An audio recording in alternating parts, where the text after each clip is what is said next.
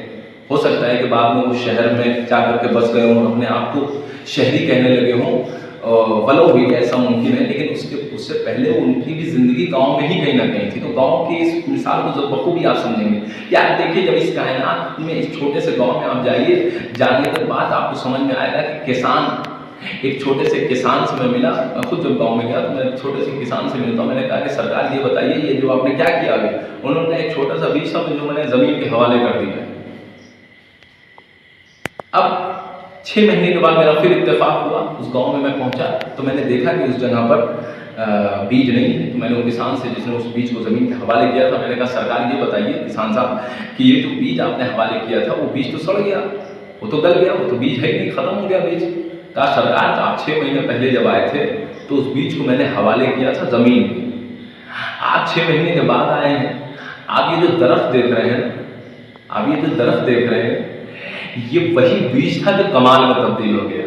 کیا سن رہے ہیں آپ؟ وہی بیج تھا جو کمال میں تبدیل ہو گیا۔ میں اس وجہ سے بیج کو اس حوالے زمین کے حوالے نہیں کیا تھا کہ سڑ جائے، گل جائے، ختم ہو جائے، بلکہ اس وجہ سے کیا تھا کہ یہ بیج جو ہے اپنے کمال میں تبدیل ہوگا اور پیڑ کی شکل میں آ جائے گا، اور جب پیڑ کی شکل میں آ جائے گا تو یہ مجھے پھل دے گا، مجھے قسم قسم کے میوات دے گا۔ لہذا ایک چھوٹا سا کسان، مد نظر اس چیز کو مد نظر رکھیے، جب ایک چھوٹے سے گاؤں کا چھوٹا سا کسان بیج کو اس وجہ سے حوالے نہیں کرتا زمین کے کہ سڑ جائے، گل جائے، مر جائے، تو اللہ نے اس اتنی بڑی کائنات میں ہم کو اس کائنات میں اس لیے نہیں بھیج دیا کہ ہم اس کائنات میں سڑ جائیں، مر جائیں، گل جائیں اور قبر کے حوالے ہو جائیں۔ ایک سوال پڑھیں محمد وعلی محمد پر، اللہم صلی علی محمد۔ لہذا اس چیز کو سمجھنے کی ضرورت ہے۔ اس وجہ سے کائنات میں اللہ نے نہیں بھیج دیا آپ کو کہ آپ اس کائنات میں ختم ہو جائیں، مر جائیں، دفن ہو کر کے اس کائنات سے اٹھ جائیں۔ اللہ نے اس کائنات میں آپ کو اس لیے بھیجا ہے تاکہ اس تخلیق کو سمجھیں، اس تمام کائنات، پوری سسٹم کو آپ سمجھیں۔ اس وجہ سے اللہ نے اشرف المخلوقات آپ کو بنا کر کے بھیجا اس کائنات میں، اور عقل دیا آپ کو۔ لہذا عقل کی وجہ سے آپ سب سے اوپر ہیں، تو اس چیز کو آپ کو سمجھنا ہوگا کہ اس کائنات میں عقل دے کر کے آپ کو اس کائنات میں کیوں بھیجا گیا ہے، تاکہ آپ ان ساری سسٹم کو سمجھیں اور درک کریں، محسوس کریں، اور اس شریعت کو اپنے وجود میں لے کر کے آئیں۔ جب شریعت وجود میں آئے گی، جب یقین کے منزل پر آپ پہنچیں گے، جب شریعت کو اپنے وجود میں ڈھالیں گے تو یقین کے منازل کو طے کریں گے، جب یقین کے منازل کو طے کریں گے تو یقین سے آپ کو خدا تک پہنچیں گے، کیونکہ یقین ہی ایک ایسی چیز ہے جو آپ کو خدا تک پہنچائے گی۔ لہذا اہل بیت علیہ السلام اس کائنات میں کیوں تخلیق کائنات کو سمجھ رہے تھے، اس دنیا کو سمجھ رہے تھے؟ کیونکہ وہ یقین کی منزل پر تھے۔ لہذا جب یقین کی منزل پر آئیں گے تب آپ کو خدا سمجھ میں آئے گا، تب آپ کو دین سمجھ میں آئے گا، تب اہل بیت سمجھ میں آئیں گے، تب آپ کو شریعت سمجھ میں آئے گی۔ لہذا اس چیز کو ضروری ہے سمجھنا، یقین کی منزل پر لانے کی ضرورت ہے اپنے آپ کو۔ ایک مومن کو ضروری ہے کہ یقین کی منزل پر ہو۔ یقین کی 3 قسمیں ہیں، علم الیقین، عین الیقین، حق الیقین، ان 3 قسمیں ہیں۔ میں اس کی وضاحت زیادہ نہیں کروں گا، بس ایک اشارہ دے کر کے آپ کے سامنے پیش کروں گا کہ آپ دیکھیں علم الیقین کسے کہتے ہیں۔ ایک مومن کو علم الیقین کی قسم پر ہونا چاہیے۔ علم الیقین کسے کہتے ہیں؟ علم الیقین کہتے ہیں، مثال ایک دی جاتی ہے، علماء اخلاق، علماء فلاسفہ مثال دیتے ہیں، چونکہ پروردگار ایک ایسی ذات ہے کہ جس کے لیے کوئی مثال نہیں ہے، لیکن وہ کہتے ہیں کہ ہم قاصر ہیں، کیا کریں، ہم انسان اپنے سمجھنے کے لیے کوئی نہ کوئی مثال لے آتے ہیں۔ لہٰذا اللہ کے لیے انہوں نے ایک مثال استعمال کی ہے، وہ ہے آگ کی مثال۔ بہرحال خدا کے مقابلے میں کوئی مثال دے نہیں سکتا، لیکن ہماری سطحی فکر ہے، ہماری عقل کم ہے، ہم عقل کی وجہ سے، ناقص عقل کی وجہ سے ہم کوئی نہ کوئی مثال لے آتے ہیں۔ لہٰذا ہم سمجھنے کے لیے، خود کو سمجھانے کے لیے اپنے آپ کو ایک مثال لے کر کے آئے جو آگ کے ذریعے سے۔ مثال کے طور پہ آپ کسی گھر میں آپ جو ہے دھواں اٹھتے ہوئے دیکھیں، آپ نے دور سے ہی دھواں اٹھتے ہوئے دیکھا تو کیا دیکھا آپ نے؟ صرف دھواں دیکھا، آگ نہیں دیکھا۔ تو جب دھواں آپ نے دیکھا تو آپ کو یقین یہ ہوا کہ ضرور اس گھر میں آگ لگی ہوئی ہے۔ آپ آگ تک نہیں گئے، آپ نے صرف دھوئیں سے یہ اندازہ لگایا۔ اب مثال کے طور پہ آپ صحرا میں چلے گئے، آپ نے کسی انسان کے نشان دیکھے قدموں کے، انسان نہیں دیکھا، لیکن ان نشانوں سے آپ اس انسان تک پہنچتے کہ کوئی ہے جو یہاں سے گزرا ہے، نشانی دیکھا، اور اس کے بعد اس انسان تک پہنچ گئے، اس پیروں کے نشان کو دیکھ کر کے انسان نہیں دیکھا آپ نے، فقط نشان دیکھا، نشان سے انسان تک پہنچ گئے، نشانیاں دیکھ کر کے اس انسان تک۔ لہذا آپ دیکھیں، چونکہ اس مثال میں زیادہ وسعت نہیں پائی جاتی، آگ والی مثال میں آپ کو سمجھاتا ہوں کہ آپ نے فقط دھواں دیکھا، آگ تک نہیں گئے، فقط دھواں دیکھا، دھوئیں سے آپ کو لگا کہ آگ جل رہی ہے، آپ آگ تک نہیں پہنچے۔ ایک مومن کو خدا کے یقین میں اس حد تک ہونا چاہیے، خدا کے لیے یقین اس پہلی مثال تک ہونا چاہیے، علم الیقین سے ہونا چاہیے کہ اگر اس کائنات کو دیکھ رہا ہے، ان نشانیوں کو دیکھ رہا ہے، تو ان نشانیوں کے ذریعے سے وہ خدا تک پہنچے کہ کوئی ہے جو اس کو بنانے والا ہے۔ توجہ چاہتا ہوں، یہ ہوا علم الیقین۔ اب اس سے ایک قدم آپ آگے بڑھے تو آپ کے یقین میں اضافہ ہو جائے گا، کہتے ہیں اس کو عین الیقین۔ عین الیقین کا مطلب یہ ہوا کہ اب آپ دھواں نہیں دیکھ رہے ہیں، آپ ڈائریکٹ آگ دیکھ رہے ہیں۔ توجہ چاہیے، مثال کے طور پہ آپ نے دھواں دیکھا، آپ نے ڈائریکٹ آگ، اس یقین کی دوسرے اسٹیپ تک ہر آدمی نہیں پہنچ سکتا۔ جو پہنچا اس سے سوال ہوا کہ یا علی تم نے خدا کو دیکھا ہے؟ یا علی تم نے خدا کو دیکھا ہے؟ کہ علی جس خدا کو نہ دیکھے اس کی عبادت نہیں کرتا۔ عجیب و غریب جملہ میرے مولا نے فرمایا ہے، کیا خوبصورت جملہ ہے کہ جس خدا کو علی نہ دیکھے اس کی عبادت نہیں کرتا۔ اچھا سوال یہاں تو رکا بھی نہیں، سائل نے سوال آگے بھی بڑھایا، اس نے کہا سرکار کیا آپ نے انہی دو آنکھوں سے دیکھا ہے پروردگار کو؟ کہا جو ان دو آنکھوں سے نظر آ جائے وہ علی کا خدا نہیں ہو سکتا۔ کتنا پیارا جملہ ہے، جو ان دو آنکھوں سے نظر آ جائے وہ علی کا خدا نہیں ہو سکتا۔ علی کی تو فضائل لامحدود ہے، اس کا خدا کتنا لامحدود ہوگا۔ میں نے اپنے دل کی آنکھوں سے پروردگار، من عرف نفسہ فقد عرف ربہ، علی نے اپنی دل کی آنکھوں سے پروردگار کو دیکھا ہے، اپنے قلب کی آنکھوں سے پروردگار کو دیکھا ہے۔ لہذا یہ دوسری قسم ہے۔ تیسری قسم ہے جو اس سے بالاتر ہے، وہ حق الیقین۔ حق الیقین یہ یقین کا آخری اسٹیپ ہوتا ہے، اس پہ ہر آدمی نہیں پہنچ سکتا، کوئی نہیں، بہت مشکل ہے کہ کوئی انسان، ایک عام طور پہ بشر جو ہے اس قسم کے آخری یقین کی آخری قسم تک پہنچے۔ حق الیقین کہتے ہیں، اسے یہاں پہ مثال بدل جاتی ہے۔ مثال کے طور پہ آگ ہی کی مثال ہے، لیکن اس میں اگر آگ کے اندر کوالٹی ہوتی ہے، پہلے اس چیز کو سمجھیے آپ، آگ کے اندر کوالٹی یہ ہوتی ہے کہ وہ اپنے اندر کیا کہتا ہے کہ وہ ساری چیزیں، اگر آگ کے حوالے کسی چیز کو آپ کریں گے تو آگ پہلے ان کے اثرات کو قبول کرتا ہے اور اس کے بعد اس کو جلا کے راکھ کر دیتا ہے۔ آپ مثال کے طور پہ لکڑی ڈال دیجیے، آپ کپڑا ڈال دیجیے، فلاں ڈال دیجیے، کیا کرے گا؟ آگ ان کو قبول کرے گا، قبول کرنے کے بعد کچھ دیر کے بعد ان کو، چاہے وہ لکڑی ہو، چاہے وہ آگ ہو، چاہے وہ کپڑا ہو، چاہے وہ کاغذ ہو، جو بھی ہو وہ ختم ہو جائے گا، راکھ ہو جائے گا۔ اسی طریقے سے آپ لوہے کو لیکن ڈال دیجیے، لوہے کو آپ اگر ڈالیں گے تو لوہا کیا کرے گا؟ پہلے آگ کے اثر کو قبول کرے گا، جلے گا نہیں، آگ کے اثر کو قبول کرے گا اور تھوڑی دیر کے بعد آگ کی طرح ہی سے لگنے لگے گا۔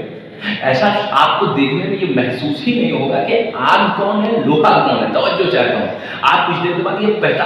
ہی نہیں کر پائیں گے کہ کون لوہا ہے، کون آگ ہے، کیونکہ آگ کے ہی طرح سے لوہا ہو جائے گا۔ تھوڑی دیر کے بعد اس آگ کے اثر کو قبول کرتے کرتے آگ کی طرح تبدیل ہو جائے گا۔ لہذا آپ یہ سمجھنا مشکل ہو جائے گا کون آگ ہے، کون لوہا ہے، لیکن اس کے باوجود بھی لوہا لوہا ہے، آگ آگ ہے۔ اب بندہ کسی بھی یقین کی منزل پر پہنچ جائے کہ چاہے حق الیقین کی منزل پر پہنچ جائے،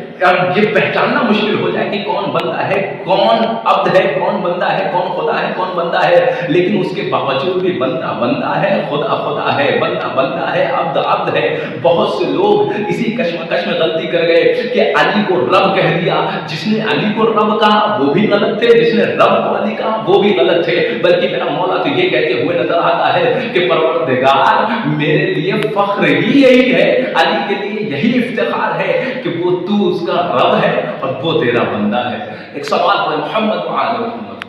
اللہم صلی علی محمد و آل محمد۔ لہذا اس چیز کو سمجھنے کی ضرورت ہے، انہوں نے کائنات کو سمجھا ہے، لہذا اگر ہم چاہتے ہیں کہ کائنات کو سمجھیں تو در اہل بیت پڑھانا پڑے گا، فرش اعظم پڑھانا پڑے گا، منسلک ہونا پڑے گا۔ یہ اتنی بڑی شخصیتیں تھیں سردار کہ دنیا نے اسے چھوڑ کر کے صرف اور صرف در بدر کی ٹھوکریں کھائی اور اہل بیت کو نہیں سمجھا۔ اگر سمجھے ہوتے تو مدینے میں آگ اور لکڑیاں لے کر کے نہ آتے۔ اگر اہل بیت کی قدر و منزلت کو سمجھے ہوتے، اہل بیت کو، علی پیغمبر کی آل کو سمجھے ہوتے تو کبھی بھی مدینے کے صحرا کے گھر پہ لکڑی لے کر کے نہیں، آگ لے کر کے نہیں آتے۔ مدینے سے آپ کربلا کو سمجھیں۔ اگر سیدہ کے گھر پہ آگ نہ لگائی گئی ہوتی تو کبھی بھی زینب کے خیمے میں آگ نہ لگائی گئی ہوتی۔ اگر سیدہ کے